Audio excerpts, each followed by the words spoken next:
আসসালামু আলাইকুম my dear student, তোমরা কেমন আছো? আশা করি ভালো আছো। এর আগে যে ভিডিওগুলো দিয়েছিলাম নিশ্চয়ই সব তোমরা দেখেছো এবং লাইক, কমেন্ট এবং সাবস্ক্রাইব করেছো এবং অন্যান্যদের শেয়ার করেছো, এটাই আমি আশা করি। কারণ এই ভিডিওগুলো শুধু তোমাদের জন্যই দেওয়া। তোমাদের যদি একটু উপকার হয় তাহলে আমার এই প্রচেষ্টাটা সার্থক হবে বলে মনে করি। আজকে আমরা এই পদার্থবিজ্ঞান নবম দশমের দ্বিতীয় অধ্যায়ের লেখচিত্র অর্থাৎ সময় সাপেক্ষে সরণ, বেগ এবং ত্বরণের বেশ কিছু লেখচিত্র আছে, যেটা তোমাদের 2 মার্কের জন্য আসে এবং গাণিতিক সমস্যার মধ্যেও তোমাদের ওই স্টেম হিসাবে লেখচিত্র থাকে। তা আমি সেই বিভিন্ন প্রকার লেখচিত্র তোমাদের আজকে দেখাবো। আসো দেখি।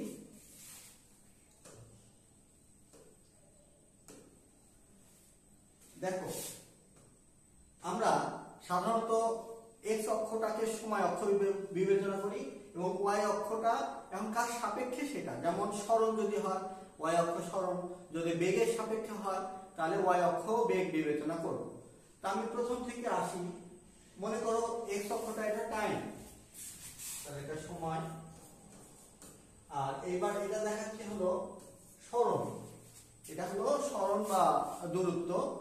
তাহলে তোমার স্টেমে বেশ কিছু মান দেওয়া আছে, যে মানগুলো তোমার সময়ের সাথে দূরত্বের মান, সেই মানগুলো যদি আমরা লেখচিত্রে স্থাপন করি, তাই সেই চিত্রটা কেমন হবে তার উপর ডিপেন্ড করে তুমি বলতে পারবে ওই বস্তুটা সমবেগে যাচ্ছে না ত্বরণে যাচ্ছে নাকি স্থির অবস্থায় আছে। তাহলে এইসব আমরা এই লেখচিত্রের মাধ্যমে বুঝতে পারি। প্রথমে আমি মনে করি এইরকম কোন তথ্য দেওয়া আছে যে 2 সেকেন্ডে 4 মিটার যায়, 4 সেকেন্ডে 8 মিটার যায়, 6 সেকেন্ডে 12 মিটার যায়, এইভাবে আছে, মানে একই ভাবে বাড়তিছে সময়ের সাথে সাথে। তাহলে লেখচিত্রটা কেমন হবে? তাহলে লেখচিত্রটা হবে হলো এরকম।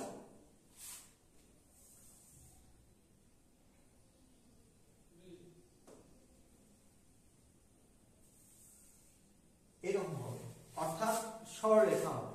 যদি সরলরেখা হয় তাহলে এইরকম চিত্র থাকলে বুঝতে পারবে কি এটা সমবেগ।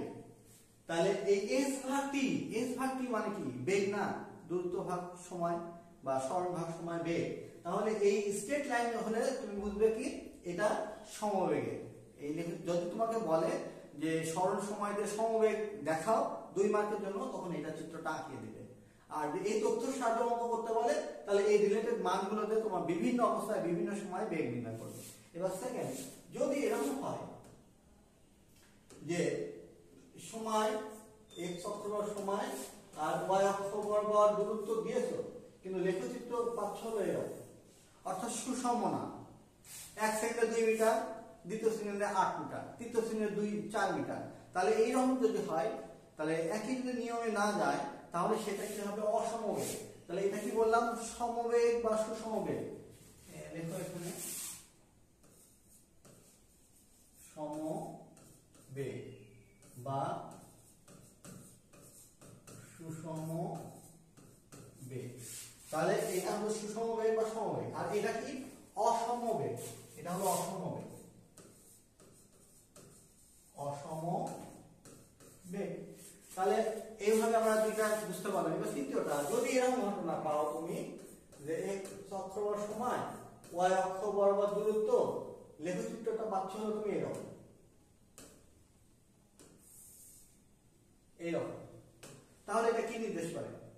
এইটা নির্দেশ করে আমার মোবাইল স্মার্ট বোর্ডটা, অর্থাৎ সকাল থেকে আমি সময় পার হয়ে যাচ্ছে কিন্তু এটার স্থান পরিবর্তন হচ্ছে না। তার মনে করো এটা হলো 5 মিটার, এটা যদি বা 6 মিটার হয়, এই 6 মিটারটা আমার ঘরের যে কোনো কোণার সাপেক্ষে দূরত্বটা।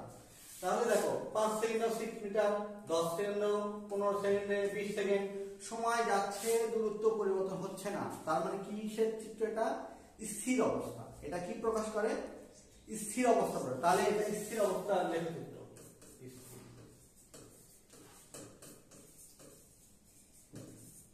এটা স্থির অবস্থা, ঠিক আছে?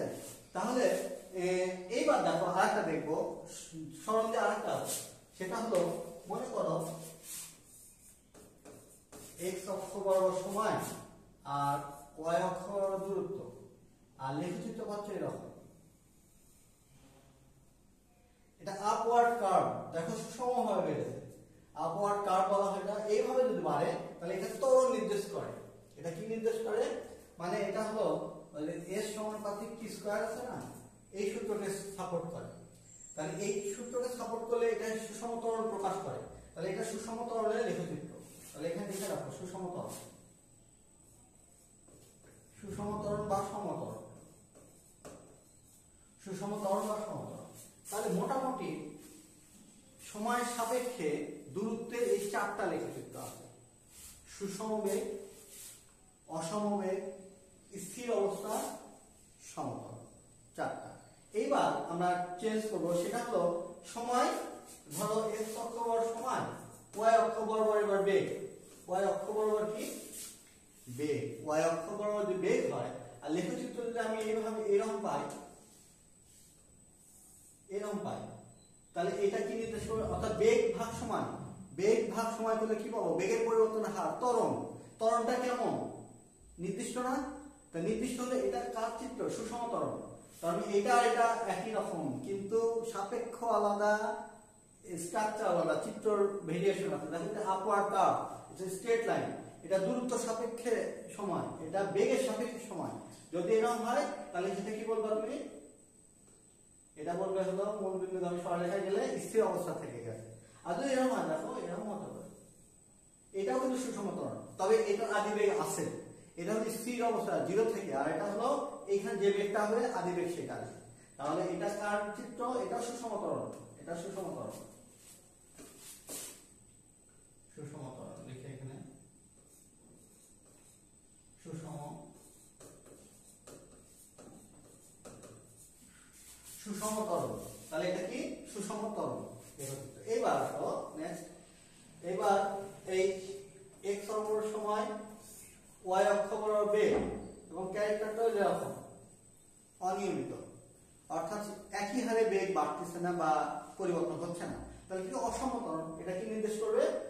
অসম ত্বরণ, অসম ত্বরণ। তাহলে এটা কি? অসম ত্বরণ। আচ্ছা, এইবার দেখো যদি এরকম হয় লেখচিত্রটা,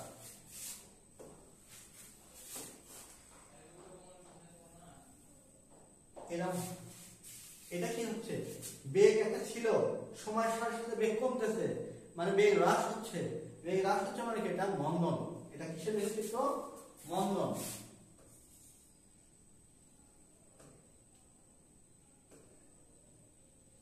এটা হলো মন্দন, এটা হলো মন্দনের লেখচিত্র। এবং এটা আরেকটা লেখচিত্র বলা হয় নিক্ষিপ্ত বস্তু। নিক্ষিপ্ত বস্তু কি? আস্তে আস্তে বেগ কমে না, সর্বোচ্চতা গিয়ে 0 হয়ে যায় না? তাহলে এটা হলো সেই চিত্র। এটা হলো সর্বোচ্চ উচ্চতায় শেষ বেগ 0, এই জন্য 0 হয়ে গেছে। তার মানে এটা কি? মন্দনের, সুষম মন্দনের লেখচিত্র বা নিক্ষিপ্ত বস্তু। নিক্ষিপ্ত বস্তুর আরেকটা চিত্র আছে, অর্থাৎ উপরে গিয়ে আবার যদি পড়ে যায়, অর্থাৎ মন্দন হয় এবং ত্বরণ হয়, সেক্ষেত্রে এটা কিন্তু, এটা তখন এইদিকে আসবে। যদি এইদিকে আসে তাহলে মনে করো একবার মন্দন হয়েছে, তারপর ত্বরণ। এটা মান আর দিক উভয় বিবেচনা করছে। আর শুধু তুমি যদি এর বিবেচনা করো, মান বিবেচনা করো, তাহলে এরকম হবে। এটা হলো মন্দন, এটা হলো ত্বরণ। মন্দন, তারপরে নিচে পড়লে ত্বরণ হবে না, ত্বরণ শুধু মান বিবেচনা করলে। আর মান আর দিক করলে এটা মন্দন, এটা হলো ত্বরণ। এটা হলো তোমার কার সাপেক্ষে বললাম? এটা হলো বললাম সময় আর বেগ, সময় আর বেগের সাপেক্ষে। এখন আর একটা আছে, আমরা একটু এখানে দেখা দিই। হ্যাঁ, এই কালারটি মনে করো এটা হলো সময়, সময়, আর এটা হলো ত্বরণ। এটা কি? ত্বরণ। এবং লেখচিত্র পাচ্ছি হলো এরকম, এরকম। তাহলে এটা কি নির্দেশ করবে? এটা দেখো সময়ের সাথে সাথে ত্বরণ স্থির, এটা ছিল সময়ের সাথে সাথে দূরত্ব স্থির, তাহলে এটা স্থির অবস্থা। এটা সময়ের সাথে সাথে ত্বরণ স্থির, ত্বরণ স্থির মানে সুষম ত্বরণ।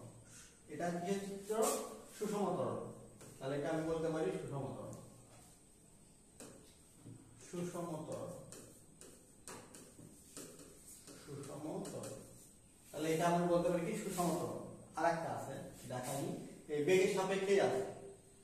আচ্ছা এইখানে আঁকাই দিই, তোমাদের স্টেপ ওয়াইজ করবে এবং খাতায় লিখবে। আমি যখন যেটা করেছি খাতায় লিখে ফেলবে, তাহলে এই সম্পূর্ণ সিরিয়াল চলে আসবে। তা মনে করো ওই যে ওইটার মতোই একটা জিনিস, এটার মতোই যে একটা হওয়ার সময় এটা বেগ এবং পাচ্ছি হলো এরকম। তাহলে এবার কি সময়ের সাথে সাথে বেগ স্থির না, সময়ের সাপেক্ষে বেগ স্থির। বেগ স্থির থাকা মানে সমবেগ বা সুসমবেগ, অর্থাৎ এই চিত্রটা এটাই। তাহলে দেখো সমবেগ এর ভাগ কি করলে এরকম হয়, আবার তোমার বেগ সময় এবং বেগ যে দেখাবে এভাবে দেখা যায়। তাহলে মোটামুটি এইগুলো লেখচিত্র তোমাদের এসএসসি তে যেমন লাগবে, এইচএসসি তে লাগবে, বিভিন্ন ভর্তি পরীক্ষায় এই টাইপের প্রশ্ন থাকে। হয় প্রকাশ করো না চিত্র দিয়ে বলে এটা কি প্রকাশ করে এইরকম। আশা করি তোমরা বুঝেছো। যদি কোনো সমস্যা থাকে আমাকে কমেন্ট করে জানাবে, আমি আবার তোমাদের জন্য ভিডিও দিব। এবং তোমরা অবশ্যই বেশি বেশি করে শেয়ার করবে যেন অন্যরাও শিখতে পারে, এবং যত বেশি শিখবে আমার তত মানে আত্মতৃপ্তি হবে, পরবর্তী ভিডিও দিতে আমি উৎসাহিত হবে। সবাইকে সেই পর্যন্ত ধন্যবাদ। আল্লাহ হাফেজ।